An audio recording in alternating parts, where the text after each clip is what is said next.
자, 여러분 요즘 각 분야에서 성공한 사람들이 있는데 그들이 책을 쓴다거나 인터뷰를 한다거나 강연을 또 하시는 경우를 줄곧 접하게 됩니다. 그런데 이들이 성공할 수밖에 없는 요인이 있는 것을 한 가지 발견했습니다. 그것이 뭐냐면 자기가 이루려고 하는 것에 대해서 진심이었다는 거예요. 여러분, 무엇에 대해서 진심인지 아닌지를 어디서 알 수 있냐면 그 힘든 자기 자신을 극복해버리고 어떤 시련과 어려움이 있어도 포기하지 않고 끝까지 해내는 데 있어요. 자, 여러분, 우리가 자고로 무엇을 이루려거든 그 대상에 대해 마음이 있어야 됩니다. 가령 가정을 소중히 여긴다고 한다면 그 가정을 지키는데도 이것이 있어야 돼요. 정말 중요한 것이 있습니다. 부부관계에 있어서도 가장 중요한 것이 있습니다. 뭘까요? 수입이 좋은 것일까요? 건강한 걸까요? 사업이 잘 되는 걸까요? 그렇지 않죠. 뭡니까? 서로에 대해 애정이 있고 마음이 있어야 한다는 거예요. 모든 가정의 어려움과 불안은 마음이 식어지면서 발생합니다. 그래서 이 가정을 유지하기를 참 어려워하는 것이 바로 이 문제 때문입니다. 사실 사람과의 관계의 문제도 그렇지 않습니까? 사람과의 관계가 상대가 나에게 금은보화를 다 갖다 준다고 해도 마음이 딱 떠나버리면 아무 의미가 없는 거예요. 그러나 상대에 대해서 마음이 진심이면 아무리 밉고 서운하고 야속하고 가슴 아픈 일이 있고 함께함에 시련이 닥친다 할지라도 상대를 정말 진심으로 생각하면 그 사람이 생각나고 또 생각나고 나도 모르는 사이에 또 어느새 섬기게 되는 거예요. 이렇게 마음이 진심이면 절대 외부 시련이 그 관계를 깰 수 없습니다. 그러나 내부에서 마음이 틀어지게 되면 그 관계는 쉽게 깨져버리는 거예요. 이건 물질 세계에서뿐만 아니라 영적 세계에도 동일하게 적용이 되는데 신앙생활에 있어서 가장 중요한 것은 교회를 잘 만나는 것도 있을 수 있겠지만 그것보다 더 중요한 것은 하나님에 대한 마음이 있어야 한다는 거예요. 즉 내가 정말 하나님을 원해야 돼요. 아무리 천국과 지옥, 죄와 심판, 가짜 믿음, 진짜 믿음 열심히 이것에 대해서 이 앞에서 설교를 한다 할지라도 성도님들이 하나님에 대해서 신앙에 대해서 진심이 아니면 우리들이 전하는 그 모든 중요한 메시지들은 밑빠진 독에 물 붓기입니다. 그냥 다 쏟아져 흘려 사라지는 거예요. 제가 매 주일마다 우려하는 성도님이 있습니다. 어떤 성도님들이냐? 바로 예배에 기대감이 없는 성도님들이에요. 저는 정말 이분들을 만날 때면 걱정이에요. 왜냐하면 이분들은 아무것도 들리지 않을 겁니다. 오늘 성찬 예식도 조금도 마음에 와닿는 게 없을 겁니다.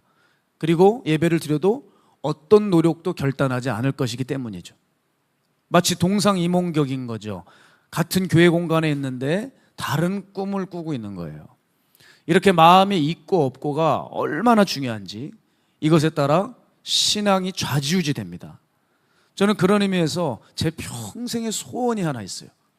만일 주님께서 저에게 찾아오셔서 아들아, 내가 너에게 무엇을 줄까? 하면 저는 주님께 주님, 저 대형교회 목회자가 되게 해주세요. 주님, 저에게 말씀의 은사를 주세요. 주님, 제가 편히 살 수 있고 정말 쪼달리지 않는 궁핍함이 없는 풍요로움을 주세요. 저는 이런 거 절대 구하지 않습니다. 정말입니다. 정말 주님이 저에게 물으신다면 저는 이렇게 말할 거예요. 주님 사랑하는 마음을 주세요. 어제보다 오늘, 오늘보다 내일 더 주님을 사랑하고 싶습니다. 주님, 그 사랑하는 마음을 주세요. 저는 조금도 흔들림 없이 꿈에서 찾아오시건 기도하다 환상으로 주님을 만나든 주님의 음성이 내 안에 들려오건 주님이 제게 혹시나 물으신다면 전 분명히 그걸 답할 거예요. 그분을 사랑하는 마음이 있어야 사역을 할 수 있다는 것을 저는 압니다. 그분을 사랑하는 마음이 있어야 이 길 가다가 온갖 시련과 어려움이 있어도 능히 이길 수 있음을 압니다. 그래야 주의 길을 걸어갈 수가 있습니다. 주님 사랑하는 마음이 으뜸입니다. 바로 여기서 모든 것이 나옵니다. 여러분, 우리가 왜 주님께 충성이 힘든지 아십니까? 왜 이렇게 순종이 힘든 줄 아세요? 마음이 부족해서 그래요. 마음이 있어 보세요. 무엇이든 못하겠습니까? 하고 맙니다. 저는 이 마가의 다락방에 큰 마음이 있었습니다. 저는 신학생 때 이 다락방을 알고 여기에 소위 미쳤습니다. 제 고향 춘천에서 여기까지 미친 듯이 매주 달려왔습니다. 그리고 왔다 갔다 하는 것이 너무 힘들어서 그냥 아예 여기서 살아버렸습니다. 옆에 지금은 없어졌지만 예전에 2층에 숙소가 있었는데 거기서 먹을 거 주는 사람도 없는데 여기 와서 컴컴하게. 여러분 이래봐도 저 곱게 자란 외아들입니다. 어머니의 손을 떠나서 혼자 여기서 살았어요. 그리고 산에서 기도했습니다. 이게 가능한 말입니까? 낮에는 지하철 전도하고 밤에는 와서 학교 갔다 오면 여기서 찬양 인도하고 또 산에 올라가 기도하고. 지금 봐도 정말 열심히 했던 것 같아요. 마음이 있으니까 못할 것이 없더라고요. 요즘에도 산에 올라가 기도하는데 전 요즘 사실 스파이더맨이 된 것 같습니다. 얼마나 거미줄이 많은지 그저 바지직 바지직 소리가 나면서 제 온 얼굴과 몸을 거미줄이 뒤감아요. 날이 갑자기 더워져서 벌써 한 6월, 7월 돼야지 이제 거미들이 많이 일어나는데 벌써 4월 말부터 거미들이 득세했습니다. 정말 그거 떼고 다니느라 정신이 없어요. 그러다 보니까 솔직히 말씀드릴게요. 꾀가 올라와요. 거미가 이렇게 많은데 내가 여기 와서 이렇게 집중도 못하고 기도해야 되겠나? 집에 마루에서 하면 안 될까? 이런 꾀가 올라더라고요. 그런데 항상 생각합니다. 전도사 때 여기 혼자서 기도했던 그때를 생각하면서 버릇처럼 늘 생각하면서 그때를 생각하며 하루하루 저는 산에 올라가 거미줄을 떼고 있습니다. 여러분 마음이 중요해요. 마음이. 그 마음만 있으면 온갖 것들 다 이깁니다. 그러나 마음이 탁 떠나버리면 그때부터 아무것도 아닌 작은 것인데 그것도 따라가기가 너무 힘들어지는 겁니다.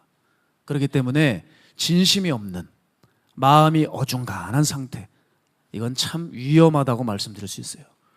그래서 저는 요즘에 제일 불쌍한 사람이 누군가 보면 어쩌다가 할 수 없이 주의 일하는 사람입니다. 어쩔 수 없이 자리와 할 수 없이 지위를 맡게 된 사람입니다. 마음이 있지도 않은데 원하지도 않는데 주의 길 가는 사람들이더라고요.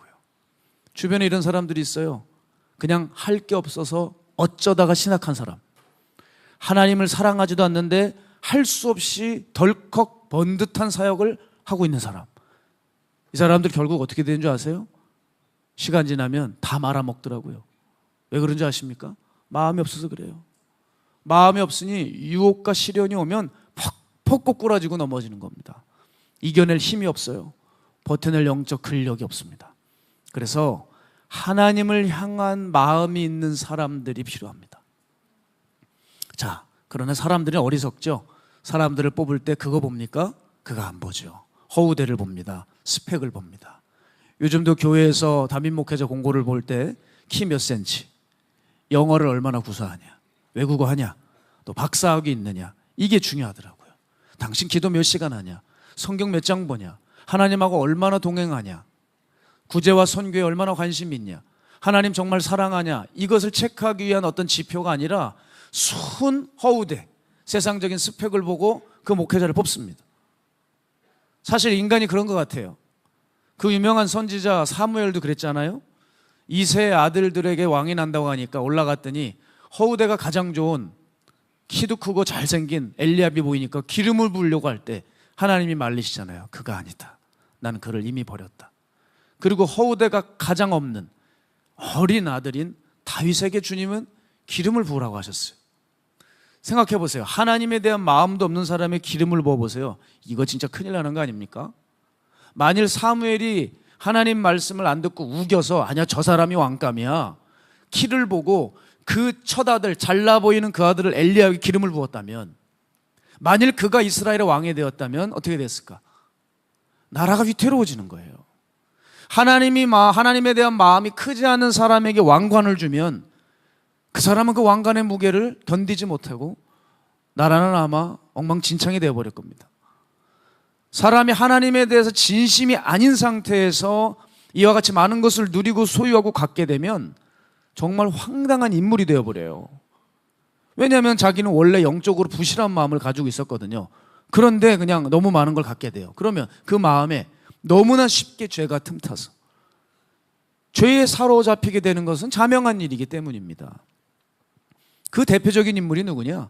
기드온이에요.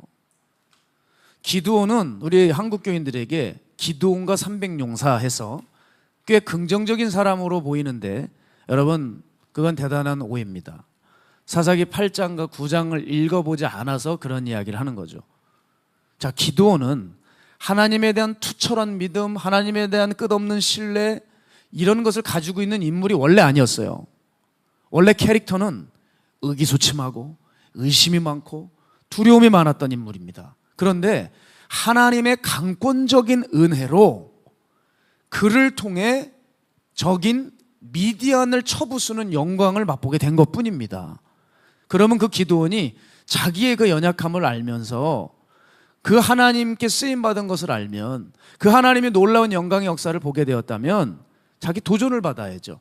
그리고 자기 그릇을 깨트리고 믿음을 키웠어야 옳습니다. 그런데 하나님에 대해서 도전을 받지 못했어요. 주신 은혜에 감사하고 하나님에 대한 마음을 키워가는 것이 아니라 오히려 어떻게 되느냐?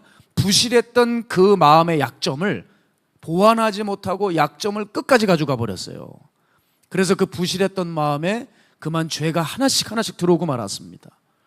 자, 이제 그렇게 우리가 대단하게 여겼던 기드온이 어떤 죄를 졌는지 우리 좀 살펴보기 원하는데요. 첫 번째, 기드온은 분노에 넘어졌어요.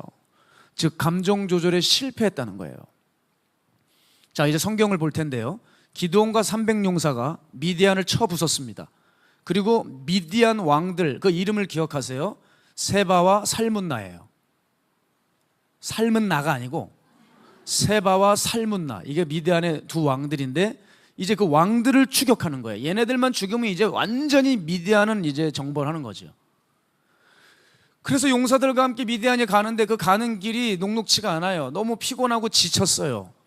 그래서 숫곳이라는 지방에 이르렀는데, 그래서 숫곳에 그 유지들에게, 방백들에게 먹을 것을 좀 구했습니다. 근데 이 숫곳 방백들이 기드온에게 뭐라고 말하냐면, 야, 네가 왕을 잡은 것도 아닌데 내가 그걸 어떻게 잡을지 안 잡을지 어떻게 알고 내가 너에게 먹을 걸 주냐 하면서 매몰차게 단칼에 거절을 합니다. 기드온이 거기서 앙심을 품어요. 또 그리고 기드온과 용사들은 옆 동네인 브누엘로 가서 동일하게 먹을 것을 구하는데 동일하게 매몰차게 거절을 당하죠. 그때 기드온이 품지 말아야 할 마음을 먹습니다. 복수를 다짐해요. 그렇게 이를 악물고 악을 품고 나가서 결국 그 두 왕을 잡아오죠. 그럼 잡아와서 봐라, 하나님께서 미디안을 이렇게 멸하셨다, 하나님께 영광을 올려드리는 게 아니라 뭐 하냐면 숫곳 사람들을 찾아가요. 브누엘 사람들을 찾아가서 그들을 다 죽여버립니다. 기드온이 복수의 화신이 되어서 소위 칼춤을 춥니다. 자, 사사기 8장 15절 17절 보게 되면 기드온이 숫곳 사람들에게 이르러 말하되 너희가 전에 나를 희롱하여 이르기를 세바와 살문나의 손이 지금 네 손 안에 있다는 거냐? 어찌 우리가 네 피곤한 사람들에게 떡을 주겠느냐 한 그 세바와 살문나를 보라 하고 그 성읍의 장로들을 붙잡아 들가시와 찔레로 숫곳 사람들을 징벌하고 브누엘 망대를 헐며 그 성읍 사람들을 죽이니라.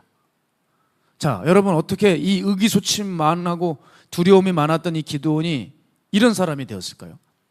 자기에게 모욕을 준 것을 이기지를 못하고 그만 동족인데, 이 동족이거든요. 동족을 죽여버리는 사람이 된 겁니다. 자, 여러분, 이 사건이 주는 의미가 뭔지 아세요? 바로 성공이 가져다주는 위험성이라는 거예요. 기드온이 전투에서 승리를 했어요. 근데 반복적인 승리, 계속적인 승리가 있었습니다. 그 승리가 잇따르자 그만 기드온이 어떤 마음이 있었냐면 전쟁이 하나님이 하신 일이라는 생각을 잊어버렸어요. 하나님의 은혜라는 것을 그만 잊고 말았습니다. 그래서 계속되는 성공이 그에게 그만 저주를 불러오게 된 겁니다. 그의 마음은 하나님을 잊었고 정신없이 자기 세계로 빠져들기 시작했어요. 따라서 여러분, 섣부른 성공은 이렇게 위험해요. 하나님과 깊은 교제 없이 떠버리면 그건 축복이 아니라 재앙입니다.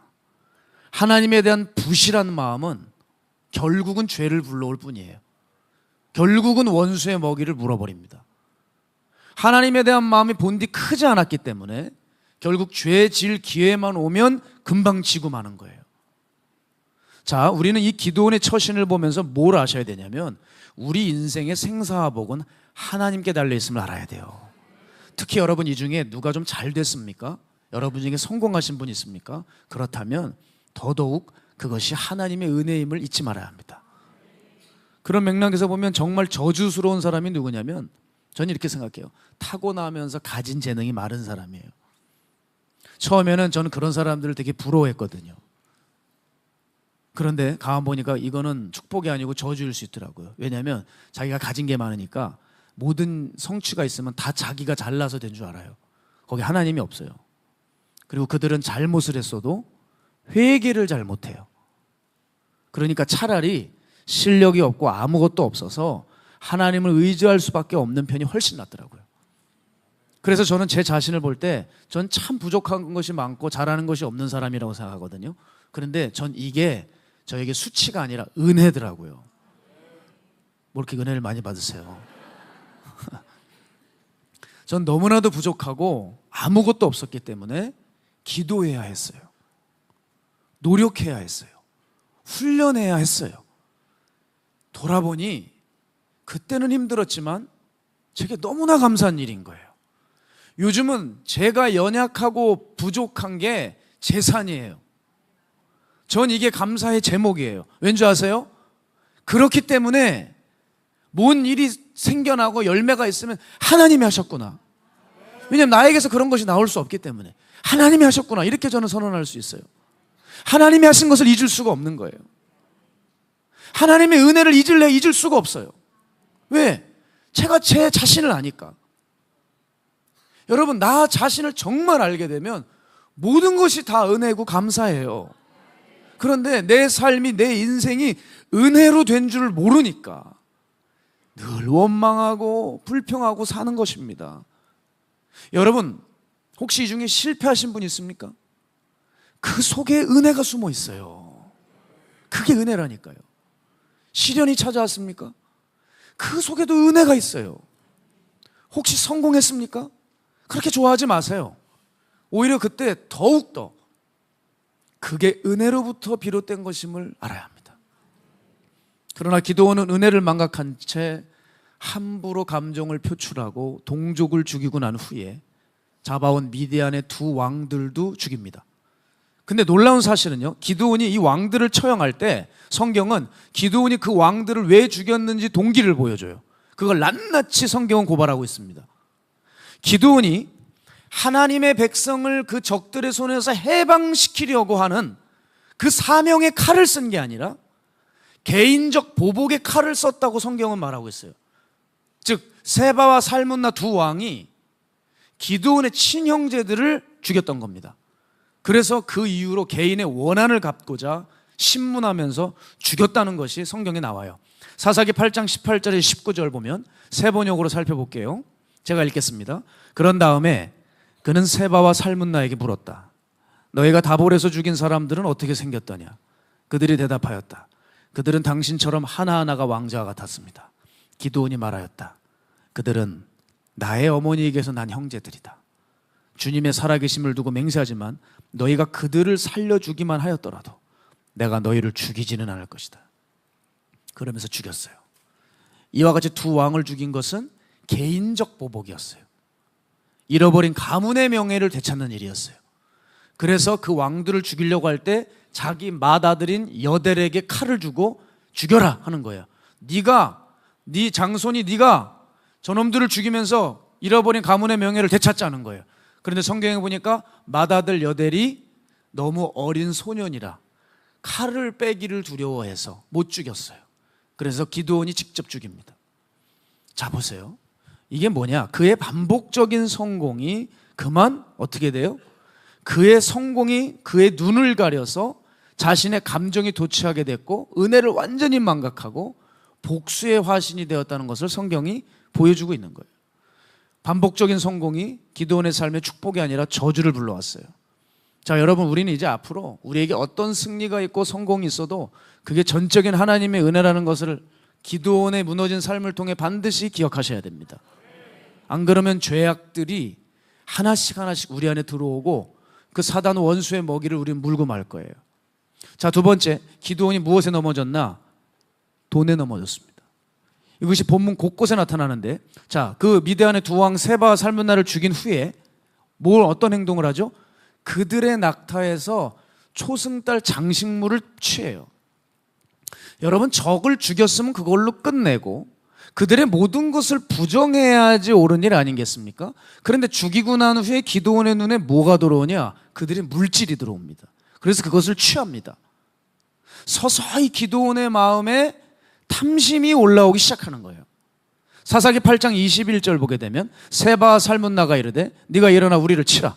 사람이 어떠하면 그의 힘도 그러하니라 하니 기드온이 일어나 세바와 살문나를 죽이고 그들의 낙타목에 있던 초승달 장식들을 떼어서 가지니라. 자, 또 기드온이 돈에 눈이 멀었다는 증거가 또 나옵니다. 미디안을 정복한 뒤에 많은 이스라엘 백성들에게 뭐라 그러냐면 나에게 당신들 탈취한 노량물을 나에게 달라는 거예요. 그 사람들이 이스마엘 사람들이니까 그 사람들이 금을 가지고 있었거든요. 자, 너네들 금 귀고리를 다 나에게 금덩어리들을 다 나한테 줘라 하면서 겉옷을 딱 펴요. 그리고 거기다가 이제 달라는 거예요. 사람들이 자기가 탈취한 그 금덩어리들을 하나씩 그 겉옷에 이렇게 놓기 시작합니다. 여러분, 이 사사기 8장 24절에서 26절 보면 기드온이 또 그들에게 이르되 내가 너희에게 요청할 일이 있으니 너희는 각기 탈취한 귀고리를 내게 줄지니라 하였으니 이는 그들이 이스마엘 사람들이므로 금 귀고리가 있었습니다. 무리가 대답하되 우리가 즐거이 드리리이다 하고 겉옷을 펴고 각기 탈취한 귀고리를 그 가운데 던지니 기드온이 요청한 금 귀고리의 무게가 자그마치 금 1700세겔이요 그 외에 또 초승달 장식들과 폐물과 미디안 왕들이 입었던 자색 의복과 또 그 외에 그들의 낙타목에 둘렀던 사슬이 있었더라. 여러분, 그렇게 의기소침하고 어리숙해 보였던 기드온이 성공을 맛보니까 돈독이 들었어요. 미디안에 의해서 억눌려 살았잖아요. 그 과거력이 지워지지 않았어요. 돈에 찌들려 살았잖아요. 그런데 이 사람이 돈을 보니 눈이 뒤집히는 거예요. 자, 그렇다 할지라도 원수의 돈이라는 생각을 좀 가지고 있었어야죠. 그게 없는 거예요. 여러분, 예전 사울을 보세요. 아말렉을 멸하라고 했을 때 하나님 아무것도 가져오지 말고 다 없애버리라고 했어요. 근데 사울이 거기서 탐이 나서 가져왔다가 어려움을 당하죠. 하나님이 원수 아말렉을 멸할 때 하나님의 마음으로 사울이 좀 해주길 바랬어요. 그러나 하나님의 마음을 가지지 않았죠. 기드온도 똑같아요. 하나님에 대한 마음이 없이 전쟁을 치러버리니까 적의 보물에 눈이 돌아가고 만 거예요. 여러분, 우리가 조심해야 될 부분이 바로 여기 있어요. 일을 하고 나면 그 일만 하고 나와야지 그 나머지 돈에 눈이 돌아가면 안 돼요. 제가 참으로 안타까운 이야기고 정말 안타까운 얘기지만 서울 부촌의 어느 교회 부교육자들은 주 업무가 신방입니다. 큰 교회면 당연히 부목사님들이 신방을 많이 다니죠. 담임 목사님이 다 할 수가 없으니까. 그런데 문제는 그 신방을 그렇게 가기를 좋아한대요. 왜 웃으시죠? 대단하신 분입니다. 얘기를 하지 않았는데 눈치를 채신 것 같아요. 신방을 서로들 가려고 그런다는 거예요. 만일 전도사가 신방을 가는 게 걸렸다, 그럼 부목사들이 호출한대요. 이런 시건방진 녀석이 어디 감히 신방을 가냐고. 왜냐하면 거긴 부촌이니까 갔다 하면 목사님들 용돈을 주는 모양이에요. 수고했다고 하면서. 그게 수입이 짭짤한 거예요. 그러니까 서로들 신방을 가려고 하는 거죠. 여러분, 이게 뭐예요? 주의 일을 하고 오면 그걸 끝내야 돼요. 거기서 떨어지는 부스러기 쳐다도 보면 안 됩니다. 근데 본질이, 사역의 본질이 심각하게 훼손되는 경우가 얼마나 많은지 몰라요. 여러분, 사역은 어디까지나 사역입니다. 거기에 욕심이 들어가기 시작하면 그때부터 타락은 시간 문제입니다. 하나님의 일은 하나님의 일로 맞춰져야 돼요. 그걸로 끝내야 돼요. 전쟁이면 전쟁으로 맞춰지고 임무 완수하면 그걸로 끝내야 돼요. 금귀고리가 들어오면 안 돼요. 주의 일을 기껏 하고 나서 거기 돈 냄새에 눈이 돌아가면 안 된다는 거예요. 그러나 기드온이 돈에 무너졌어요. 우리들이 참 주의해야 될 거예요. 그러니까 교회들마다 주의 사역을 한다고 부서들마다 사역들을 하는데 이게 왜 이렇게 사역들을 열심히 하려고 할까? 보면 거기 부서 지원비를 받는 거예요, 교회에서. 그러면 거기서 자기네들에게 떨어지는 게 있어요. 뭔 사역을 하고 나면 그 다음에 떨어지는 몫이 있어요. 그 돈에 완전 미쳐 있는 거예요. 그러니까 연초가 되면 각 부서들이 교회 목사들이나 관계자들 앞에 우리 지원비 얼마나 줄 거냐, 사역비 얼마나 받을 수 있냐, 그거 쟁탈전인 거예요. 여러분, 이게 얼마나 주님 보시기에 범죄예요. 주의 일은 주의 일로 끝내고 와야 돼요. 기드온은 그만 돈에 무너졌습니다. 세 번째, 기드온은 이성에 무너졌어요.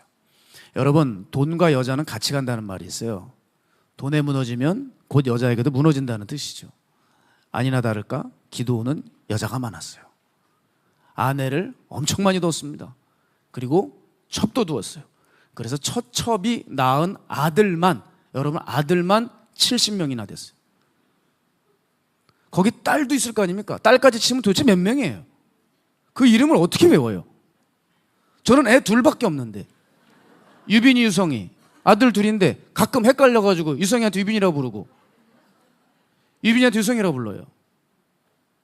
거꾸로 불러요. 제가 신문에 보니까 어떤 부부는 10명을 낳았대요. 어떤 부부가. 근데 이름을 다 못 외우니까 어떻게 하는지 아세요? 1번, 2번, 3번, 4번 이렇게 해놨더라고요. 야, 4번 일로 와 그런데요. 이름을 못 외워서 부부들이. 여러분, 기드온은 몇 명이요? 70명이요. 이 사람은 한국 사람입니까? 애국이라도 했다고 그래서 칭찬이라도 받지, 상이라도 받고 국가에서 보상이라도 받지. 그 당시는 뭐 그냥 눈만 맞으면 애 나올 때예요. 애가 필요 없어요. 히브리인들은 애를 잘 낳으니까. 70명을 낳았어요. 애국이 아니죠. 성적 타락을 보여주는 거예요. 여러분, 사사가 무슨 그렇게 애가 많습니까? 나라를 다스리고 외적으로부터 나라를 지켜야 되고 기도를 해야 되는데 그거 하려고 바빠야 되지 않아요? 여자들과 놀기 바빴다는 거예요. 또 어떤 목사님은 짓궂게 기드온의 아내가 몇 명인지 합리적으로 추측을 하셨더라고요. 그리고 답을 내놨어요. 아내가 총 28명일 거래요. 어떻게 계산했나 봤더니 한 아내당, 한 여자당 아들 5만 낳았어도 아들이 70명이라고 그랬잖아요. 그렇죠? 아들만 70명. 그러면 계산을 한 거죠. 한 여자당 아들을 한 5명을 낳았겠구나. 그럼 14 곱하기 5. 그래, 14명이야. 아들만 낳은 게 14명. 근데 아들만 낳겠어? 또 딸도 있을 수 있잖아요. 그것까지 하면 14 곱하기 2. 28명이다. 아내 28명에 아들만 70명. 딸까지 계수하면 100명이 넘어요. 100명이 넘는 가족들을 돌보냐고? 백성들을 언제 돌봤겠냐고요.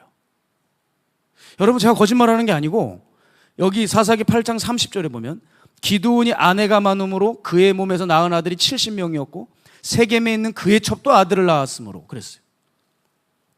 그런데 여러분, 이런 게 있어요. 왜 사람은 성공을 하면은 그렇게 꼭 여자 문제가 뒤따를까요? 저는 이상하더라고요. 제가 사실 평소에 어느 회사 회장님을 존경했어요. 왜냐하면 이분이 소위 금수저 출신이 아니에요. 자수성가에서 성공한 사람이라서 이분의 강연이나 이야기를 들으면 저에게 적지 않은 울림과 도전이 있었어요. 그런데 몇 년 전에 이 회장님이 혼외자식을 얻었다는 얘기를 들었어요. 그때 정말 확 깨더라고요. 여러분, 물론 회장들이 다 그런 건 아니겠지만 왜 이렇게 회장이 되면은 여자 문제가 없는 사람이 없죠? 왜 사람이 이렇게 성공을 하게 되면 그 다음에 여자 문제는 꼭 따를까요? 저는 여기서 깨달았던 게 뭐냐면 성공이 복이 아니구나. 보세요. 차라리 기드온이 가난하고 찌질했을 때는 하나님 앞에서 잘 갔어요. 근데 평안해지니까 넘어지는 거예요. 성경에 그런 인물들 많죠. 다윗도 들판에서 사자랑 싸울 때는 경건했습니다. 그러나 왕이 되니까 어떻게 돼요? 살인과 간음죄를 저질러요. 롯도 아브람 옆에서 장막으로 옮겨다니면서 고생할 때 나그네 신세였을 때는 경건해요. 그러나 소돔과 고모라에서 마음 편해지니까 타락하기 시작하잖아요. 노아는 어떻죠? 방주를 지을 때는 거룩했어요. 그러나 홍수 심판 이후에는 어떻게 됩니까? 편안하니까 포도주 먹고 드러누워 있는 거예요. 진혁이도 배고픈 전도사 때는 열심히 했어요. 근데 이 썩을 놈이 담임 목사 되고 나니까 꾀가 난다 이 말이에요. 여러분, 삶에 지금 궁핍이 있고 어려움이 있습니까? 가만히 들여다보세요. 그게 저주일까요? 그게 정말 실패일까요? 오히려 지금 하나님과 관계가 어느 때보다 탄탄하지 않으세요? 오히려 지금 어려워져서 여러분 마음 안에 막 불이 오지 않으세요? 신앙이 뜨거워지지 않으세요? 이걸 보는 눈이 열려야 돼요. 지금 우리가 영적으로 가장 행복할 때가 아니냐 이 말입니다. 하나님께 마음을 드릴 때가 가장 행복한 거지, 물질적으로 다 갖추고 풍성한데 하나님을 향한 마음 다 잃어버리면 그건 진짜 실패한 거예요. 자, 네 번째, 기드온은 또 무엇에 넘어진 줄 아세요? 권력에 넘어졌어요. 권력. 한마디로 말해서 하나님께 영광을 돌리지 않고 자기가 영광을 차지했어요. 하나님을 왕이라고 해놓고 자기가 왕이 되는 수순을 다 밟았어요. 그게 뭐죠? 여자 많이 두는 거. 이것도 왕들이 하는 행동이었고요. 그리고 기드온이 아들을 낳았어요. 근데 그 아들 이름을 뭐라고 지은 줄 아세요? 아비멜렉. 이 아비멜렉이 히브리어 말로 무슨 뜻이냐면 내 아버지는 왕이다, 이런 거예요. 지 애를 낳아서 이름을 내 아버지는 왕이다. 그 왕이 기드온이라는 거 아니에요. 전쟁에서 승리하게 된 기드온에게 이제 이스라엘 백성들이 와서 말합니다. 당신이 우리를 미디안에서 건졌으니까 당신과 당신의 아들과 당신의 손자가 우리를 다스려주는 것이 마땅합니다. 다스려주세요 했더니 뭐라 그래요? 사사기 8장 23절 보게 되면 기드온이 뭐라 그러냐면 여호와께서 너희를 다스릴 것이다 그래요. 여호와께서 너희를 다스릴 것이다. 우리가 아니라. 여러분, 말이라도 말지. 여호와께서 다스리고 하나님이 왕이시다 해놓고 사실은 지가 왕으로 살았어요. 자기 아들도 그렇게 이름 지어놓고. 그 결정적인 단서를 얘기해 드릴게요. 아까 자기 백성들에게 금덩어리 얻었죠? 그걸로 뭐 만든 줄 아세요? 에봇을 만들었어요. 에봇. 여러분, 에봇이 어떤 옷인 줄 아시면 금방 알게 돼요. 대제사장들이 성막에서 입던 옷이에요.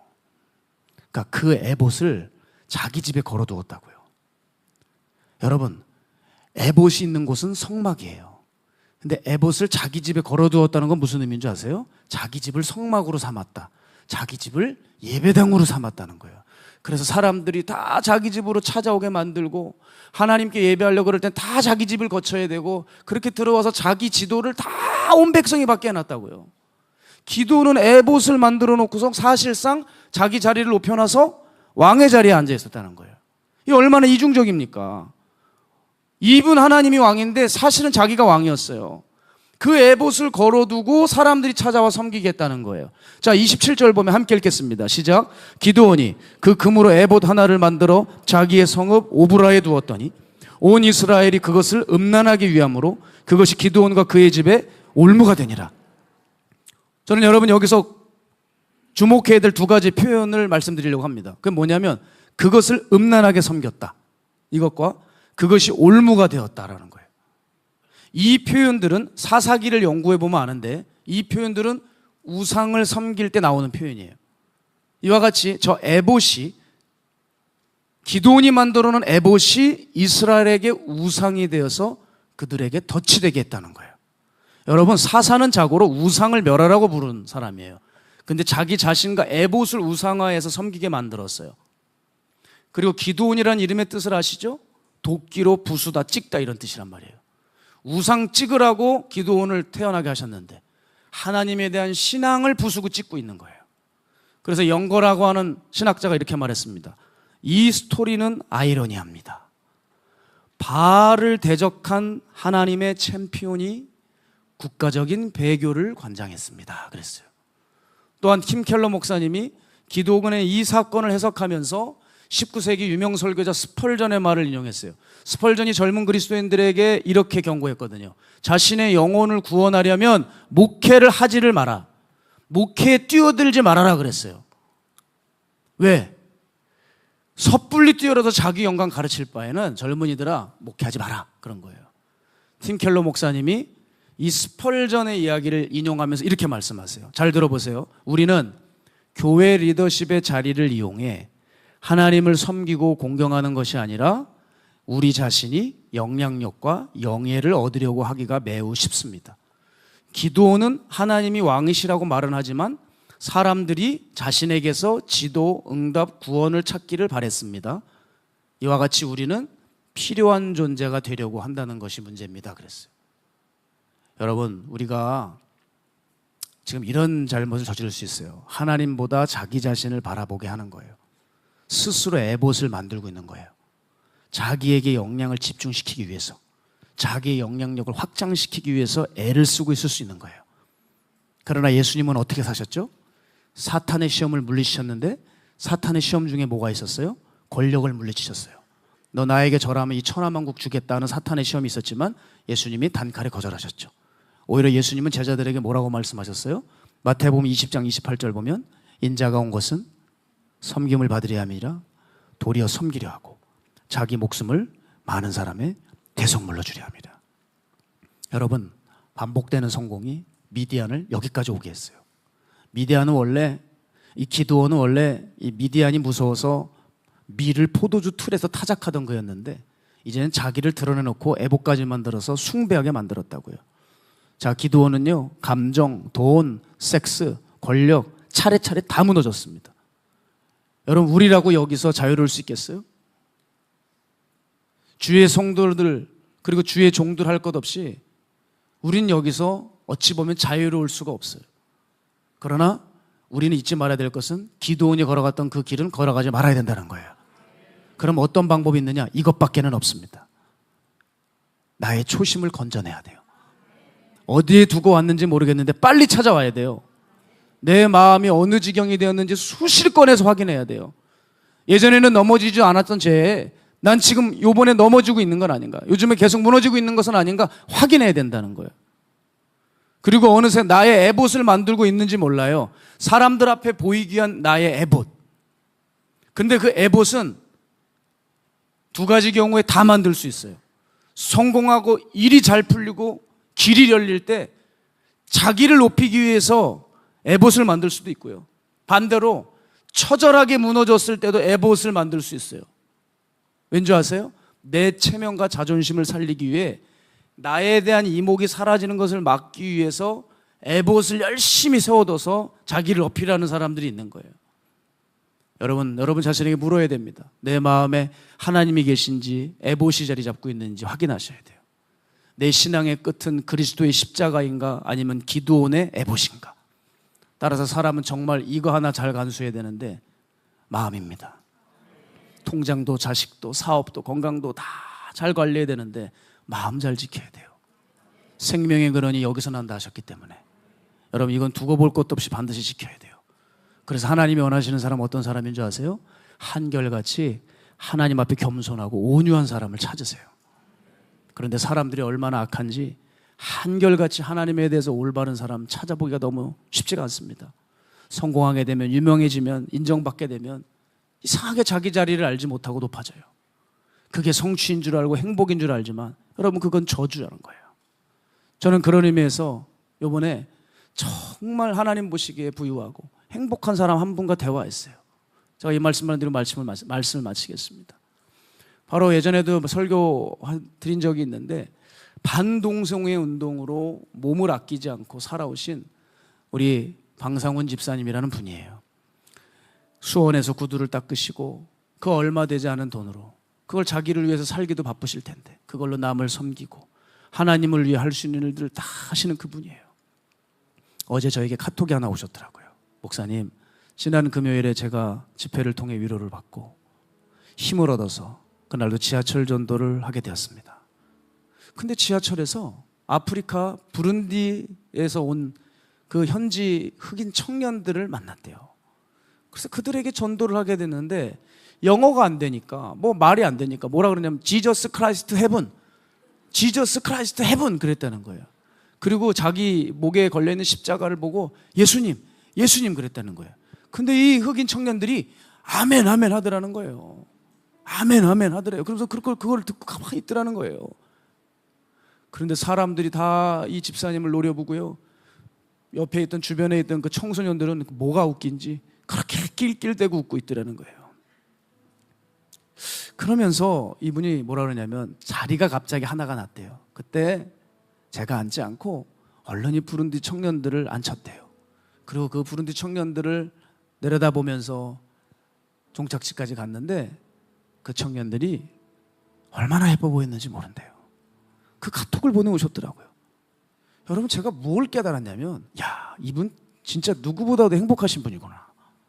이분은 하루하루 자체가 감사구나. 모든 일이 감사의 제목인 거예요. 또 그 흑인 청년들이 아멘 아멘 했다고 막 감격해 주셔서 눈물이 나는 분인 거예요.